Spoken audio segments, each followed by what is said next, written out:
Europe 1. Bonjour Géraldine Vosner. Bonjour Maxime, bonjour à tous. Le vrai faux avec vous et avec ce matin la fronde qui s'organise contre les compteurs Linky. Ces compteurs électriques intelligents qui continuent d'être déployés par l'installateur Enedis suscitent une foule d'inquiétudes. Trop cher, intrusif, dangereux pour la santé. Une vingtaine de tribunaux ont été saisis et à Paris, la conseillère de la France Insoumise, Danielle Simonet, demande que la ville s'y oppose en reprenant cet argument qui a le plus d'impact. La technologie du Linky, oui, pose des problèmes concernant la santé, parce que ça nous expose à un supplément d'ondes électromagnétiques problématiques, notamment pour les personnes électro-hypersensibles, mais pas que.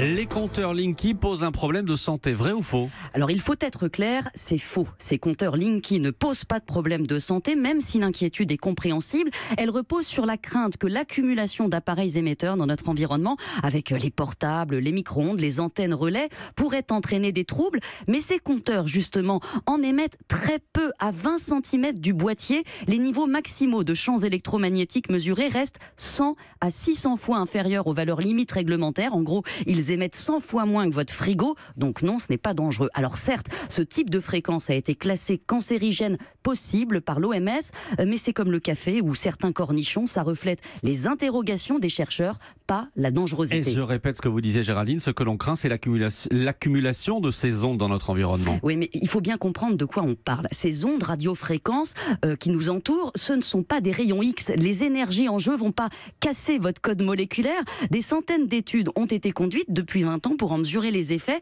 notamment parce que des gens ont développé des symptômes qu'ils attribuent à une hypersensibilité aux ondes. Ces symptômes, ils sont réels, des maux de tête, des troubles du sommeil. Ces personnes sont vraiment malades, mais on n'a jamais pu établir de lien entre ces symptômes et les ondes. Donc on continue à chercher.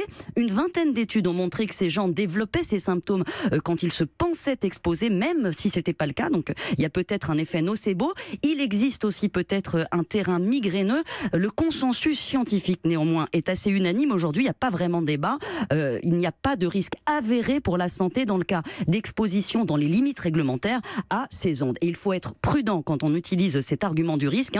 Ça conforte une foule de charlatans qui vendent des sprays, des patchs, des caleçons anti-ondes. Il y a tout un business qui se nourrit de ces peurs. Alors qu'il y a d'autres arguments éventuels contre les compteurs. Oui, et le premier, leur coût, plus de 5 milliards d'euros que les clients vont devoir payer dès 2021 pour un bénéfice limité pour le consommateur. La Cour des comptes estime que c'est essentiellement Enedis qui profite de l'opération. Le vrai faux sur Europe 1. Merci Géraldine Vosner.